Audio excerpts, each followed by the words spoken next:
habíamos quedado, creo que en los laboratorios, ¿cierto? Sí. Rápidamente, en unos 3 minutos, vamos a recordar algunas cosas importantes. Sabemos que es la eritropoiesis o la hematopoiesis. ¿Cuál? Eritro, no. Hematopoiesis, ¿no? Hemos visto diferentes linajes y diferentes familias que van a dar como resultado lo que nos importaba. A ver, aquí se va a hacer ¿no? El hematí y el eritrocito.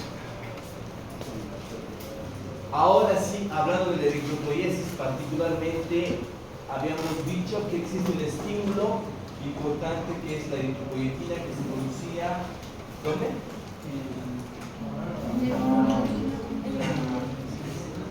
¿Dónde? La corteza. Y habíamos dicho también que para que exista la eritropoiesis, ¿no?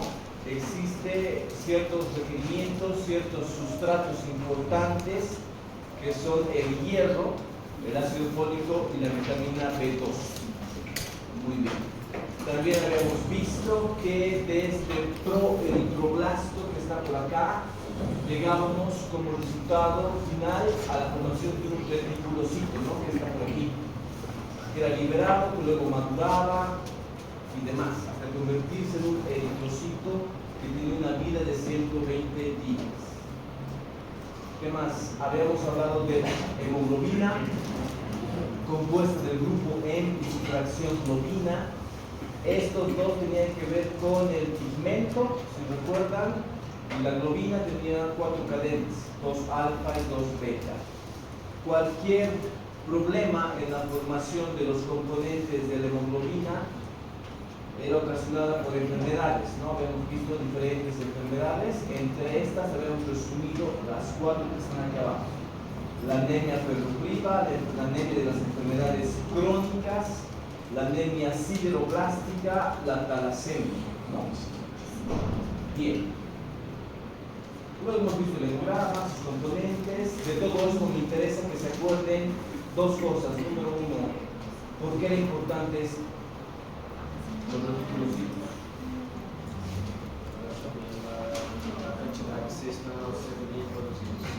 Para saber si mi médula ósea está funcionando, cumpliendo su función o no. ¿Y qué era esto? Para saber cómo están, si están saudables o los equipos. El índice de anisocitosis que me decía si es que había mucha anomalía en la formación. Puede ser admitible hasta el 14% de variación en el tamaño, en la forma, en el color, pero más de eso ya no sería normal. Muy bien, ¿qué más? Habíamos visto también que existen situaciones en las que la médula consigue responder, son las anemias hiperproliferativas. Y hay situaciones en las que la médula ósea no consigue responder, son las anemias hipoproliferativas. Y es por ahí que vamos a empezar hoy. Hoy vamos a hablar de las anemias hipoproliferativas. O sea, básicamente estamos en este grupo de aquí. ¿Sí? En primer lugar, vamos a hablar de las anemias carenciales por déficit nutricional. Luego de las anemias de las enfermedades crónicas y otras más. La lista es la siguiente. Estas 4. Entonces, cuando vamos a hablar nosotros de anemias hipoproliferativas en las que la médula ósea no consigue responder adecuadamente a la producción de reticulocitos para que se vuelvan luego glóbulos rojos, estamos hablando de enfermedades como la anemia ferropriva, las anemias producidas por las enfermedades crónicas, la anemia megaloblástica, que era deficiencia de una vitamina, ¿se acuerdan cuál? B12 o B8.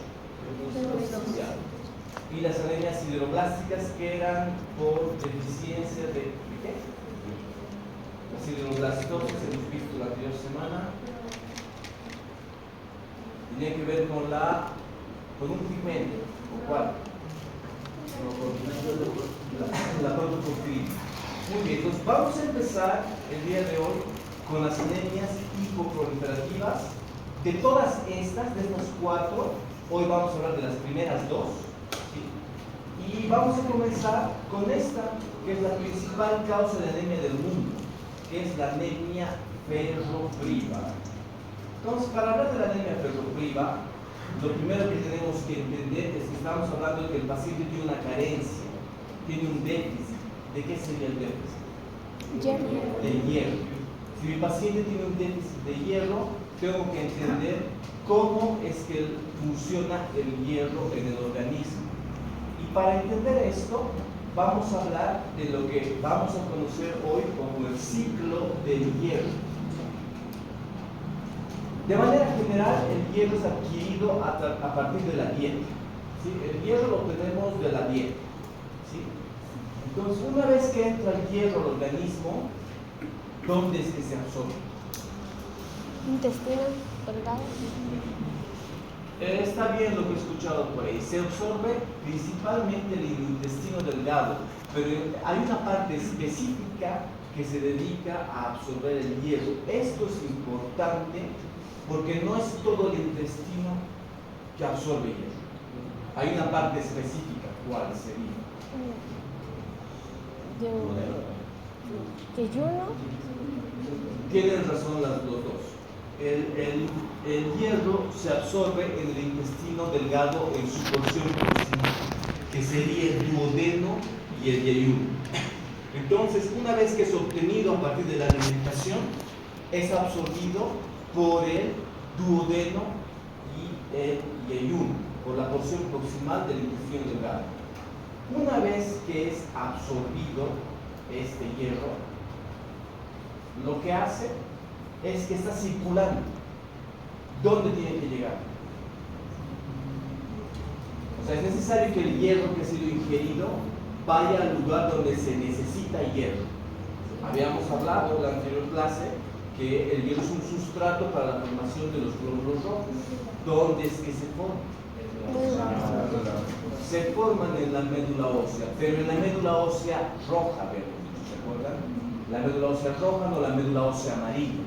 Entonces tiene que llegar a la médula ósea, pero no es que el hierro va circulando y automáticamente llega a la médula ósea. Necesita de alguien que le muestre el camino, y ese alguien es evidentemente una proteína que conocemos como la transferrina, que tiene un nombre que es perfecto, porque se ocupa de transportar el hierro, ¿sí?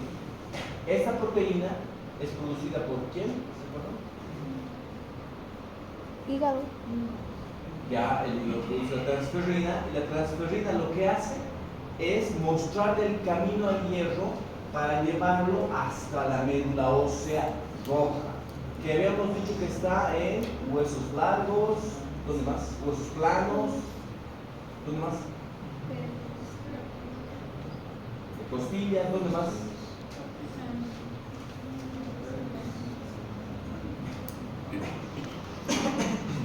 Listo. Entonces, una vez que este hierro es transportado por la transferrina a la médula ósea, ocurre el proceso que conocemos como la eritropoiesis, que es el segundo dibujo que hemos estudiado la anterior semana. Y se acuerdan que cuando estábamos en el bloque de nefrología habíamos hablado de un síndrome que cursaba con un problema. El problema es que el paciente, aunque tenía hierro, no lo podía utilizar porque no tenía esta transferrina. ¿Qué síndrome? En el bloque de nefro lo hemos estudiado y han dado examen de eso. ¿Nefrótico? Sí, el síndrome nefrótico. El síndrome nefrótico cursaba con una anemia refractaria al hierro, ¿no? Y a la reposición de hierro por sulfato ferroso, porque el problema no era el hierro, el problema era esta proteína transportadora de hierro, ¿no? Entonces, por eso es importante conocer cómo funciona más o menos la transferencia. Pero una vez que llega, lo que estamos diciendo es que va a producir la formación de este reticulocito, que luego va a ser liberado, va a terminar de madurar hasta convertirse en un hematín, que va a recibir hemoglobina, se va a convertir en un glóbulo rojo y va a cumplir su función. Perfecto. Solamente que hay un detalle. No todo el hierro que es absorbido, no todo el hierro que ingresa al organismo se convierte automáticamente en sustrato para la formación de este hematito. Hay una parte del hierro que sobra. Hay una parte del hierro que no se va a utilizar en la formación de este hematito. ¿Qué es lo que pasa con ese excedente? Se almacena. Sí se almacena, es cierto. ¿En forma de qué? ¿De qué? Sí, es cierto. La parte del hierro, que no es mucho, ¿sí? La mayor parte, si digamos del 100% del hierro que ingresa, el 90% se destina a la formación de matiz. Y lo que sobra, que es poquito, se almacena. ¿Por qué se almacena? ¿Como reserva? ¿Por qué? ¿Reserva? Sí, pero claro, se vuelve una reserva, un stock de hierro. ¿Pero por qué hace eso el organismo? ¿Para qué?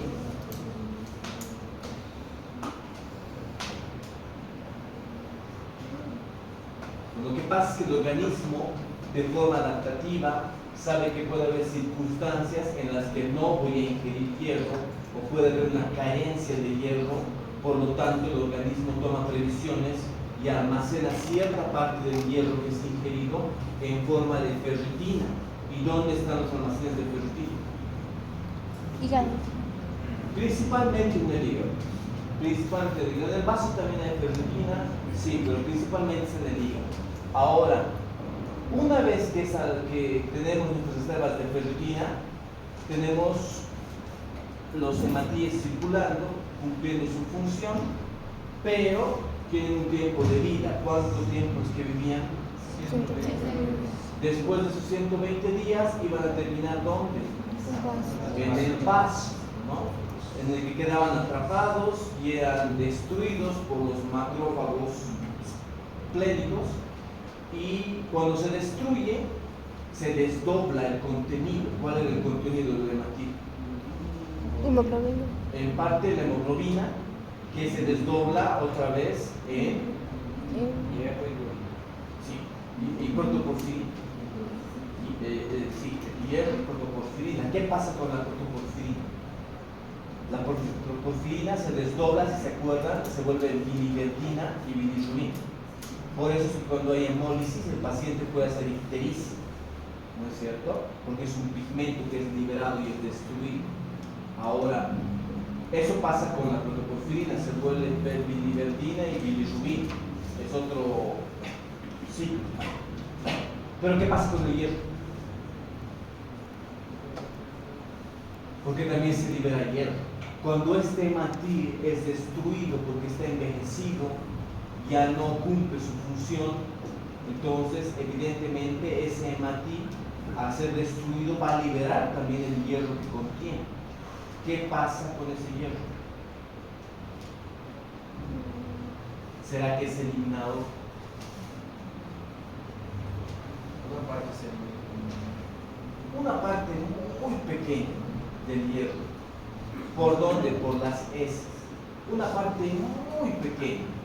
Pero la gran mayoría del hierro es captado de nuevo por la transferrina.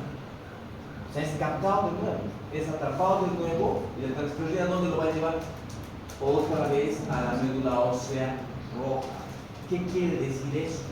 Existe acá un ciclo, y el ciclo lo único que nos está intentando decir es que el hierro, una vez que entra, no sale más. Es importante esa idea, ¿sí?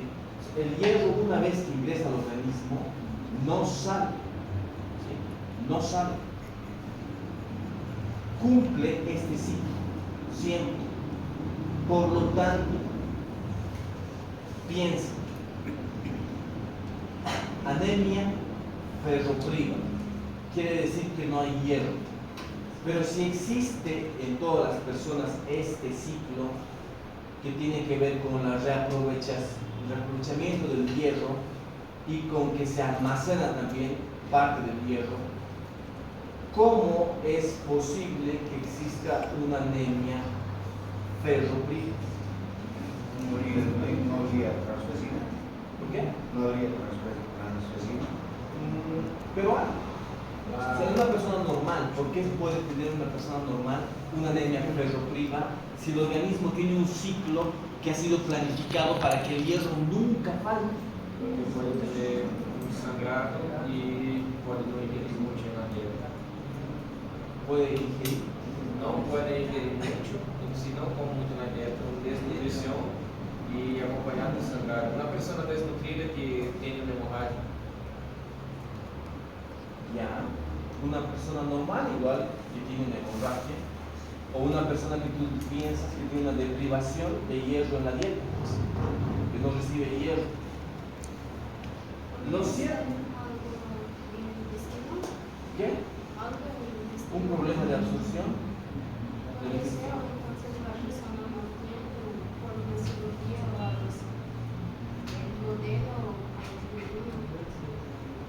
Ya. Existen ciertas condiciones que pueden hacer que ocurra una anemia ferropriva, ¿sí? Pero lo que tenemos que entender es que para que ocurra, tiene que agotarse algo de aquí. Esto, las reservas.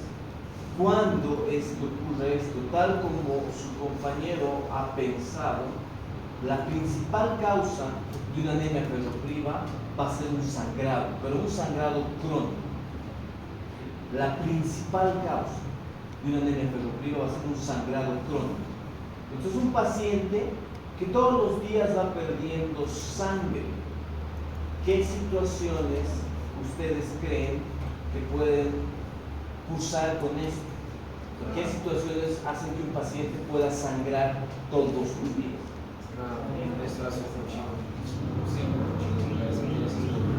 Sí, puede ser. ¿Qué más? ¿Perdón? Sería lo mismo, un sangrado intermenstrual, ¿cierto? O un sangrado menstrual con hiperflujo abundante. Sí, sí, una hipermenorrea. ¿Qué más? Hemofilia. Sí, pero un poco más raro, algo más cotidiano. ¿Qué? ¿Un aborto?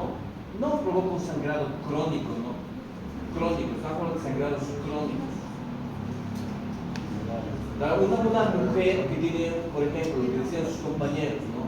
Tiene periodos menstruales con hiperflujo abundante, sangrado y sangrado intermenstrual y todo eso, entonces están sangrando de forma crónica, ¿no es cierto? No es que sangran solo un mes, pero ¿qué otra condición podría llevar a un sangrado crónico?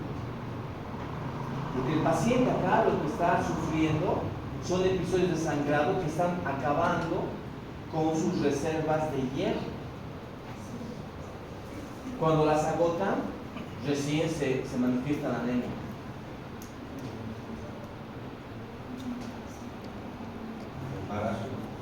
El embarazo, sí, pero por otra situación, no es por un sangrado crónico. Ahorita estamos hablando de sangrado crónico. Es cierto que un embarazo puede llevar a una anemia, sí, pero no.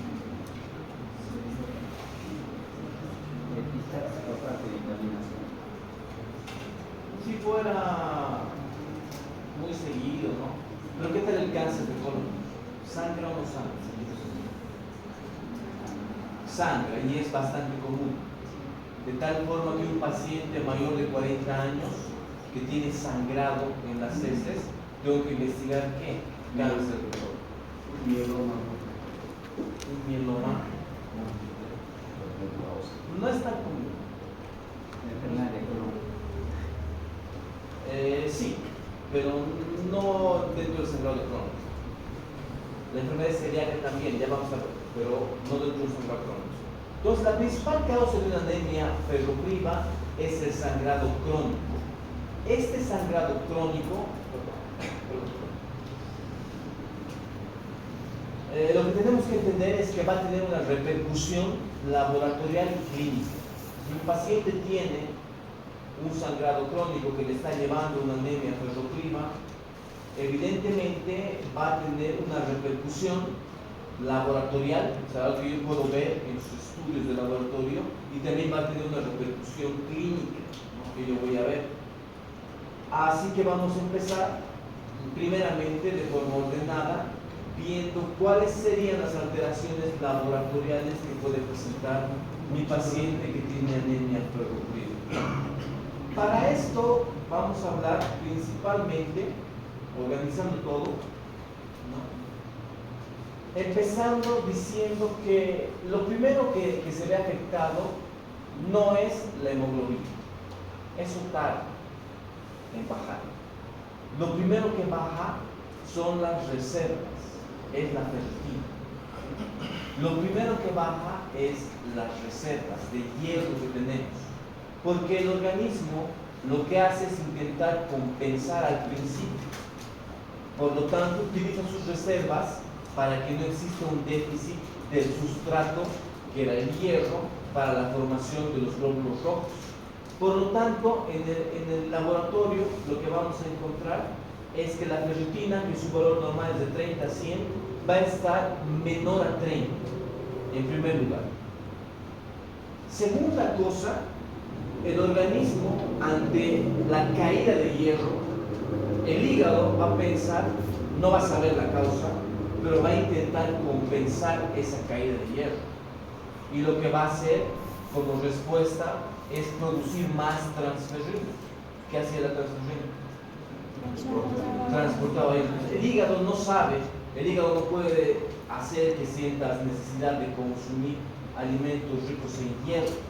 El hígado lo único que va a hacer es producir más transferrina, porque piensa que si hay más transferrina va a transportar más hierro disponible a la médula ósea y se va a cumplir con el ciclo del hierro. Pero nosotros no dosamos la transferrina de rutina, no van a ver casi nunca en un estudio de laboratorio transferrina que está aumentada, porque es un estudio caro y complejo. Tenemos algo distinto, que es este marcador que está aquí abajo. Este marcador TIBC, ¿alguien sabe qué es? Por si acaso. Tal vez sí lo han visto.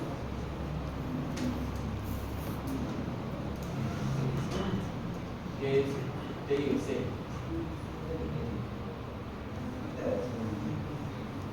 Está en inglés, ¿no? Total Iron Binding Capacity. ¿Pero qué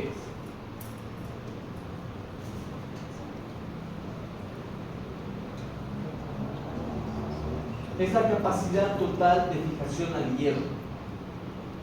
La capacidad total de fijación al hierro es un marcador para medir de forma indirecta la transferrina, ¿sí? ¿Cómo es eso? Para entenderlo mejor vamos a ver esto.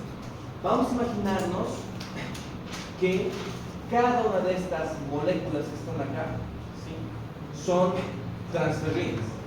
Tenemos 1, 2, 3, 4, 5, 6, 7, 8. Y vamos a suponer que cada transferrina tiene la capacidad de unirse a 2 moléculas de hierro. Por lo tanto, transporto ¿cuántas moléculas? Si tengo 8, ¿cuántas transporto? 16. Ya, transporto 16. ¿Sí? De forma normal es esto. Por lo tanto, cuando el hígado intenta compensar ese déficit de hierro, lo que hace es duplicar su producción. Ahora, ¿cuántos son? 3, 6, 9, 12, 15. 15, ¿sí? O sea, cuando hay privación de hierro, se produce más transferrina, pero están llevando algo. Estas de acá están vacías. ¿Por qué? Porque no hay hierro, ¿sí? Pero nosotros, al darnos cuenta y al medir este marcador, si logran entender esta parte, al medir que hay un aumento en la producción y en la capacidad de unir una transferrina y que aparece, fíjense, a ver, aparece elevado, estoy midiendo indirectamente la transferrina. ¿Se entiende? ¿Sí?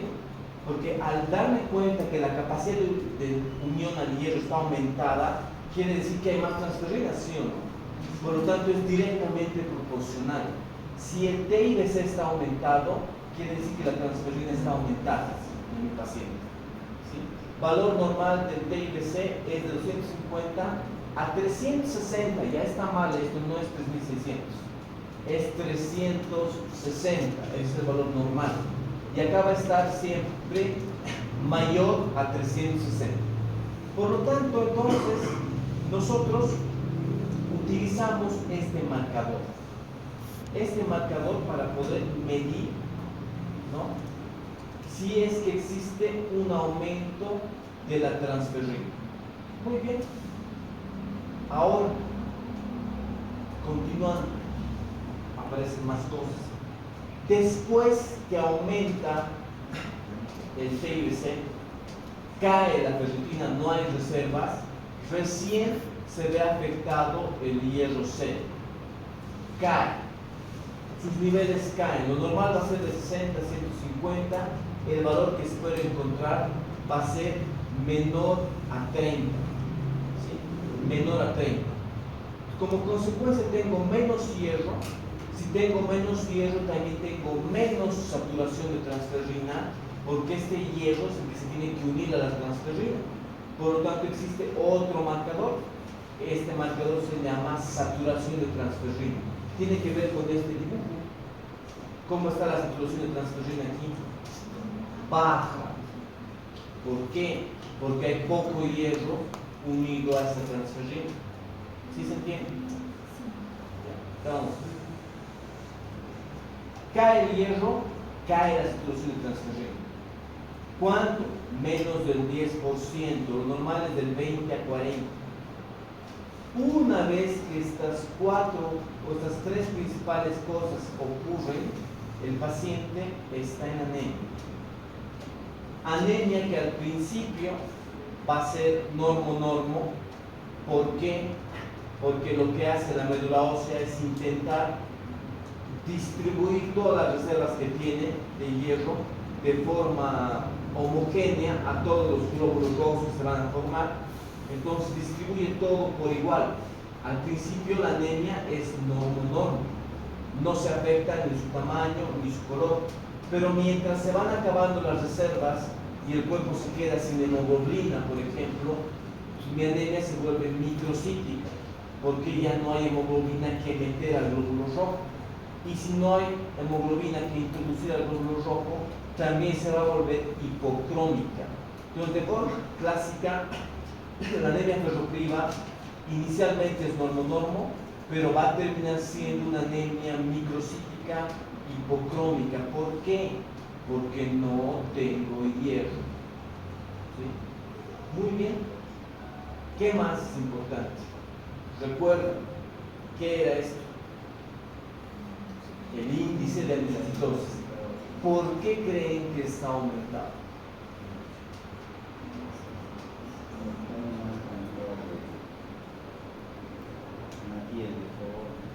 Sí, claro, hay más gente de Matías de Forres, pero ¿por qué? Como no hay hierro, no hay hemoglobina, se distribuye lo poco que hay de forma inadecuada. Hay glóbulos rojos que van a tener un aspecto normal y otros que no. Van a ser microcíticos, hipocrómicos, va a haber grandes, pequeños. Por lo tanto, el índice de anisacitosis va a estar aumentado, más de 14%. Muy bien, todo eso se entiende. La pregunta importante aquí es, ¿por qué creen que se elevan las plaquetas? Y aquí hay mucha confusión, porque sí, es muy probable, no todos, pero es muy probable que un paciente que tiene una anemia ferropriva tenga en su hemograma un aumento de plaquetas. Le llamamos trombocitosis, pero ¿por qué? ¿Por qué creen que existe una hemosatía? No es tanto por eso. Otra idea.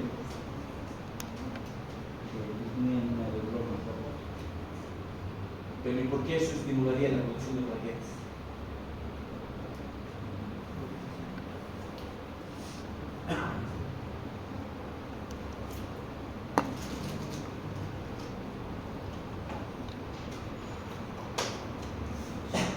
tiene que ver con esto. ¿Cuál era el factor estimulante de la producción de glóbulos rojos y de todo este linaje? Que es el linaje mieloide. ¿Cuál era el factor estimulante que va a estar normal? La eritropoyetina va a seguir estimulando la formación de hematíes, pero si no hay, va a seguir estimulando la formación ¿de qué? En este caso de plaquetas. El estímulo de la eritropoyetina va a estar presente. Como no va a haber hierro como sustrato para la formación de glóbulos rojos, ¿qué va a hacer esta célula madre mieloide? Va a formar plaquetas. Entonces, algo que muchos no entienden, pero ustedes saben por qué. ¿Por qué mi paciente puede tener plaquetas? No es que tiene un tumor productor de plaquetas, porque sí existe.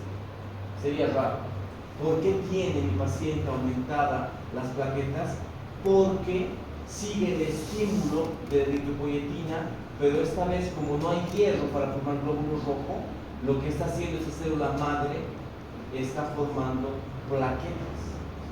Por eso es que se van a ver aumentadas. Ahora, una precisión conceptual para terminar esta parte. Hay una aclaración que quiero hacer en cuanto a la nomenclatura. Todo esto que se ve aquí arriba está de color verde, ¿no? Todo eso se llama cinética del hierro. También se conoce como perfil de hierro. Y todo lo que está aquí abajo de azul es lo que vamos a encontrar en el hemograma. ¿Ya? Por lo tanto, pedir solamente hemograma cuando estoy estudiando una anemia ferropriva me sirve. ¿Qué más tengo que pedir? Un perfil de hierro, un estudio de la cinética del hierro, porque aquí está la información importante, por cierto. Si ustedes solamente piden hemograma, lo único que les van a conseguir es esto. Nada más. ¿Me sirve para entender la condición de mi paciente solo un hemograma? No. Cuando estoy estudiando la anemia, tengo la obligación de pedir los dos, un hemograma y un perfil de hierro que va a medir la ferritina, el TIBC, el hierro sérico y la saturación de transferrina. Esto no vamos a encontrar. ¿Por qué? Porque es caro y complejo. En ningún lugar se hace. Pero sí usamos esto, que sería lo mismo. ¿Por qué? Porque hemos dicho que su elevación o su caída es directamente proporcional. Si esto está aumentado, la transferrina va a estar aumentada. Y si está disminuido, la transferrina está disminuida. Entonces no necesitamos dosar transferrina. Nos conformamos con esto. Muy bien. Perfecto. Ya entendemos la repercusión laboratorial. Ahora, ¿qué pasa con la repercusión clínica? ¿Cuál sería el cuadro clínico? ¿Sí? Vamos a empezar a caracterizar este cuadro clínico partiendo de que una anemia ferropriva va a tener síntomas que son primero comunes de cualquier anemia, no específicamente de la ferropriva, de cualquier anemia, y va a tener manifestaciones comunes de las anemias por déficit nutricional. ¿Qué les quiero decir con esto? Por ejemplo, un paciente con anemia, cualquier tipo de anemia, hay muchas anemias, va a tener siempre palidez, va a tener astenia, va a tener cefalea y va a tener angina. ¿Por qué tiene palidez? Un paciente con anemia, cualquier anemia, son síntomas generales de un síndrome anémico. No estamos con lo específico de la anemia ferropriva. ¿Por qué mi paciente tiene palidez?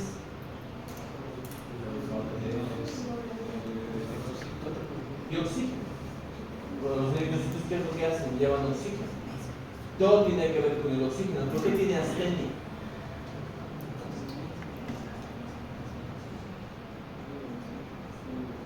Si el músculo no tiene oxígeno, no tiene fuerza para realizar la contracción. El paciente tiene debilidad, tiene astenia. ¿Por qué tiene cefalea? por hipoflujo cerebral, porque tampoco le lleva oxígeno al cerebro, porque tiene angina. Lo mismo, porque no le llega el oxígeno suficiente, por lo tanto mi paciente tiene esto. Todas estas son manifestaciones generales de la anemia, por la falta de hierro, por la falta de hemoglobina, por la falta de oxígeno. Cualquier déficit, cualquier síndrome anémico puede provocar esto, no es específico. Ahora, anemias de los déficits nutricionales. Hemos dicho que, por ejemplo, hace rato hemos hablado de la deficiencia de vitamina B12 también, no es otra anemia. Manifestaciones comunes, glositis y quelitis angular. Aquí está la glositis y aquí está la quelitis angular. Sé que las han visto, no es nuevo para ustedes, pero ¿qué sería una glositis? ¿Qué es? Es una inflamación de la lengua que cursa con ¿qué más? Ardor, el paciente tiene sensación de ardor en la lengua. ¿Qué más? ¿Por qué brilla?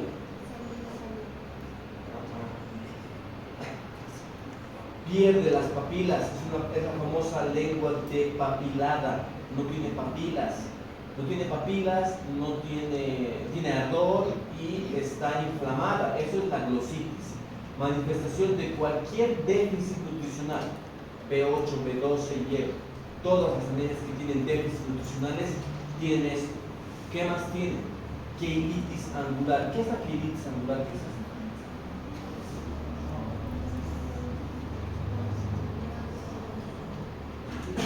¿Qué es?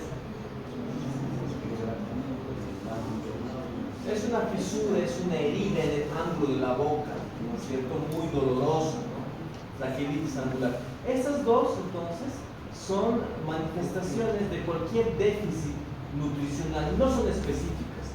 Mi paciente que tiene anemia, cualquier anemia va a tener esto, y si tiene un déficit nutricional va a tener todo esto.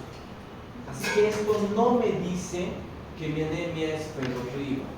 ¿Cuáles serían las manifestaciones específicas de una anemia ferropriva? Pues estas. Ahí están. Las manifestaciones específicas de la carencia de hierro va a ser primero la perversión del apetito. ¿Qué vamos a entender por esto? Es un paciente que tiene la compulsión, la necesidad de consumir alimentos extraños como hielo o tierra. Un paciente que tiene la necesidad o de repente la compulsión por consumir tierra es una manifestación específica de una anemia ferropriva. Lo mismo con el hielo. Sí. Por eso es eso que se pasa en las embarazadas. Sí. Las embarazadas, como tienen que distribuir el poco hierro que tienen para mantener el producto de la concepción, desvían el hierro hacia el producto. Por lo tanto, por eso todas las embarazadas consumen sulfato ferroso para evitar eso. Entonces, por eso que tienen a veces embarazadas la necesidad de comer tierra.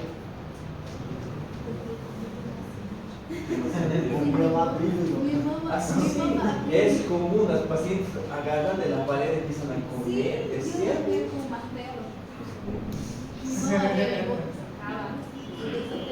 Es normal, es bastante común.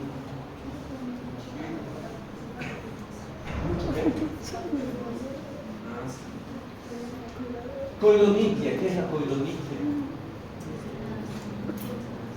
A ver, les muestro para que se acuerden. Aquí está.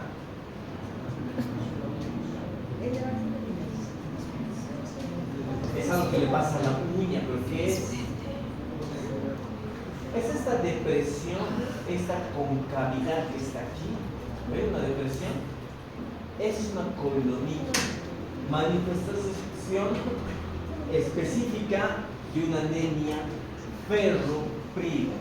Tenemos dos. Y la tercera manifestación específica es la disfagia de Plummer-Vinson. ¿Alguien ha escuchado? ¿Qué es eso? Disfagia de Plummer-Vinson. Tenemos reducción del apetito, codoniquia, uña en cuchara, le dicen algunos por si acaso. ¿Sí? Y disfagia de Plummer-Vinson, ¿qué es eso? ¿Qué es?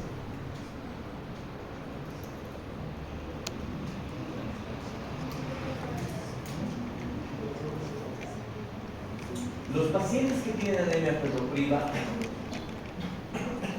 pueden llegar a formar una membrana en el esófago, una membrana delgada que va a obstruir la luz del esófago y que va a provocar disfagia, ¿sí? Obstrucción por un lado. A esa disfagia, la combinación de membrana, disfagia, obstrucción, llamamos síndrome de Plummer-Vinson, que es una manifestación específica de una anemia ferropriva. ¿Ya? Entonces son básicamente estas tres. Ahora, tratamiento, señores, tratamiento. ¿Cuál sería el tratamiento? Hierro, o sea, le damos hierro, ya. Si no tem transferência para que la hierro. Ah, sí, sí. Primero que tengo que hacer, tengo que investigar la causa, ¿sí? Porque no sé la causa. Hay múltiples causas de una anemia ferropriva. ¿Cuáles serían? En el niño es la prematuridad. ¿Por qué? A ver, ¿por qué un niño prematuro puede tener anemia ferropriva? ¿Cuál sería la razón? Não absorveu o suficiente da máquina. ¿Qué? Não absorveu o suficiente da máquina. Y ya, pero ¿por qué? ¿Por qué tiene anemia? O sea, sí, pero hay algo más.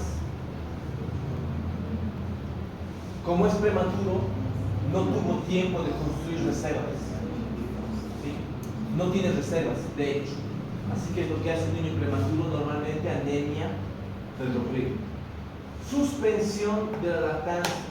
¿Por qué?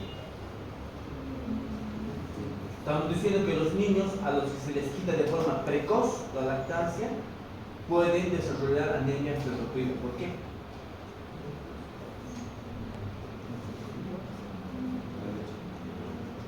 La leche, ¿qué tiene la leche? O sea, la leche materna tiene hierro, la leche de vaca también tiene hierro. Pero ¿qué es el mismo hierro? No es. Pero ¿cuál es el asunto? El hierro de la leche de vaca es de difícil absorción, su absorción es menor. Por eso es que necesitamos no suspender la leche materna. Y cuando se suspende, o igual, aunque no se suspenda, siempre se recomienda la profilaxis para anemia ferropriva, así de que a partir de los 3 meses todos los bebés les damos hierro. Y eso automáticamente van a aprender en pediatría que se le tiene que dar al niño hierro. Consuma leche materna o no, se le da hierro porque se le da hierro, como profilaxis para la anemia ferropriva. Pero una suspensión abrupta de la lactancia puede provocar anemias. Anquilostomiasis, ¿qué era eso? Es un parásito intestinal consumidor de sangre. Entonces, este parásito evidentemente pues, puede provocar una anemia ferropriva. Esto en los niños, estas tres causas. Adultos, lo que decían ustedes al principio, el embarazo. ¿Por qué? Por ese desvío de las reservas de hierro de la mamá hacia el producto de la concepción. Todo se va por la placenta hacia el bebé. ¿Sí? Hipermenorrea, hiperflujo, ¿no? Sangrado intermenstrual, todo eso puede provocar sangrado, sí. Por lo tanto, anemia ferropriva. Mala absorción, claro, como la enfermedad celíaca. La enfermedad celíaca cursa con mala absorción. Entonces, la absorción es menor, por lo tanto, mi paciente puede desarrollar anemia ferropriva. ¿Sí? ¿Puede haber enfermedad celíaca en niños? Sí, pero en los adultos es más agresiva. Por eso que lo he puesto aquí abajo. ¿Ya? Pérdida crónica de sangre, la principal causa. La principal causa y la más común va a ser una pérdida crónica de sangre. ¿Qué más puede provocar una pérdida de sangre? En el bloque de gastro hemos visto úlceras. ¿Sangraban o no? ¿Sangraban o no? La úlcera también. Úlcera. ¿Qué más hemos dicho? Cáncer. pacientes mayores de 50 años con anemia, que tengo que investigar cáncer de colon, ¿sí? A partir de una endoscopia o colonoscopia. Ya que tenemos el problema identificado, recién podemos pensar en reponer ese hierro que falta, ¿no? Y para eso utilizamos un comprimido, ¿no? ¿Qué utilizamos para reponer hierro? Sulfato ferroso. Ahora, la reposición es importante, ¿sí? En primer lugar, tenemos que saber que un comprimido de sulfato ferroso solo tiene 20% de hierro elemental.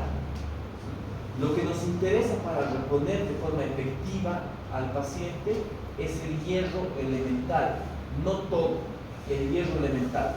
Así que si mi comprimido es de 300 miligramos, ¿cuánto tiene de hierro elemental?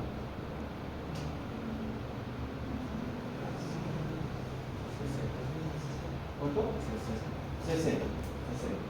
Entonces, de un comprimido de 300, lo que le estoy dando en realidad a mi paciente son 60 miligramos de hierro que le va a servir. Así que, ¿cómo reponemos?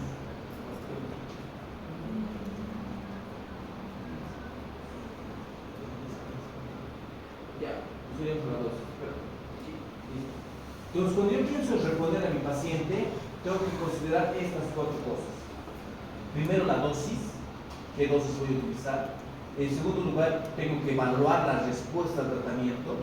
No es que solo le doy el tratamiento, tengo que ver si es que mi paciente está mejorando. Tengo que ver cuándo se va a normalizar su cuadro y por cuánto tiempo voy a mantener el tratamiento. Son 4 aspectos muy importantes.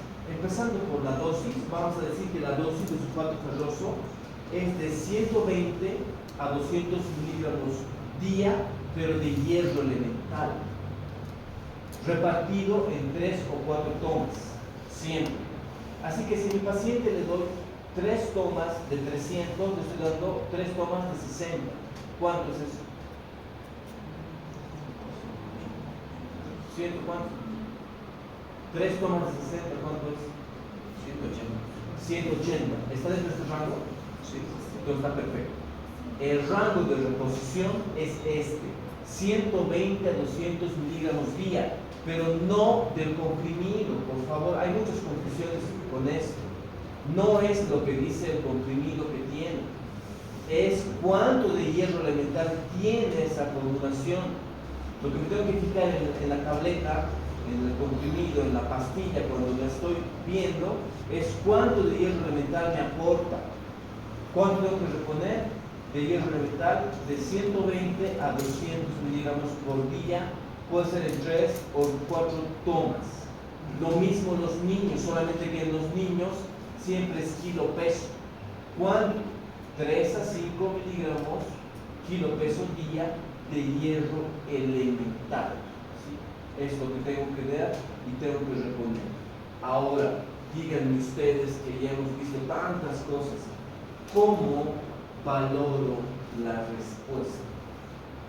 ¿Cómo sé que mi tratamiento está haciendo efecto y que mi paciente se está recuperando? ¿Qué le pido y qué me pido? Recuerden que la anemia ferropriva está dentro de las anemias hipoproliferativas.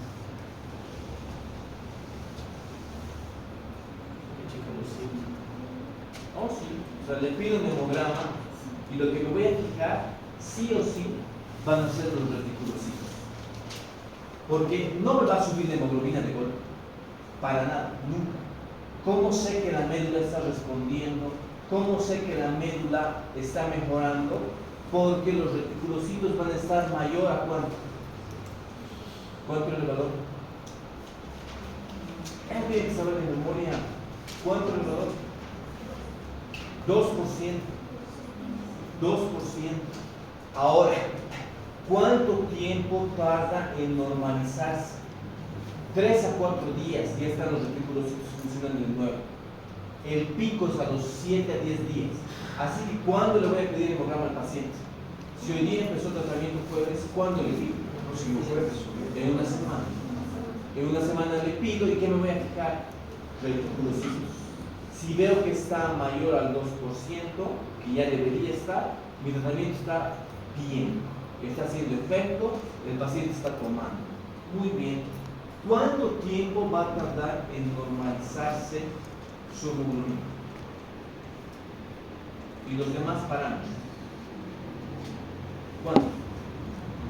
¿Cuánto tipo de glóbulo rojo? 120 días. ¿Cuánto tardaría en formarse, en un ciclo? ¿Cuánto? Más o menos 2 meses. 2 meses, por ahí ya puedo valorar que se van a normalizar los demás parámetros del hemograma. ¿Cuánto tiempo voy a mantener el tratamiento? Si el paciente viene en 2 meses con su hemoglobina ya en los parámetros normales, reticulocitos bien, todo bien, ¿le suspende el tratamiento o no? Un mes más. ¿Un mes más? ¿Por qué un mes? Porque ahí se más o menos parte de ese peso, vamos un mes más. ¿Y por qué no 2? ¿Y por qué no 3? Porque los glóbulos rojos no tienen un ciclo de vida de 120 días. Sí, pero no se olviden que tengo que conseguir que las reservas se vuelvan a crear. Sí, porque mi paciente puede estar normal pero no tiene reservas, se le va a acabar. Así que, ¿qué es lo que necesito? Mantener el tratamiento por lo menos 6 meses hasta que la ferritina esté mayor a 50. ¿Ya? Ese es mi parámetro. Entonces, en 6, miren, de nuevo, doy mi tratamiento, evalúo en una semana, voy a ver que se normaliza en 2 meses. ¿Y cuándo le suspendo? Cuando la ferritina esté mayor a 50. ¿Cuándo va a ocurrir eso? Por lo menos en medio año de tratamiento. ¿Sí? Esa es la secuencia. ¿Sí? Bien. Antes de seguir, vayan a tomar un refresco. Siguiendo ahí.